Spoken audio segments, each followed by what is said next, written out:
Magandang araw sa inyo mga kaibigan, lalo na sa mga makakapanood ng video ito. Naway magsalbi itong aral para sa atin lahat, no? Ako ay nag-order online sa Facebook, no? Doon sa shop Zowie. Yun po yung inorderan ko ng wifi. Pero nakaka-disappoint lang, no? Scammer po si shop Zowie. Ipapakita ko po sa inyo kung ano yung logo, no?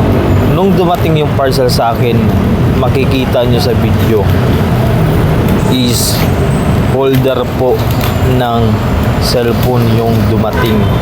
Wala pong wifi, no?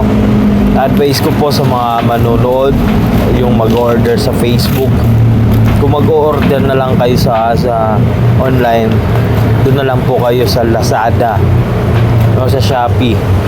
Wag lang sa Facebook, lalo na nagpapakita ng ng advertisement na paulit-ulit lang or replay na lang, no? Babala, hindi po maganda yung nag-order sa Facebook. Isa ako sa na-scam. Wifi, tingnan nyo naman, kitang-kita naman, no? Wala, Marimar.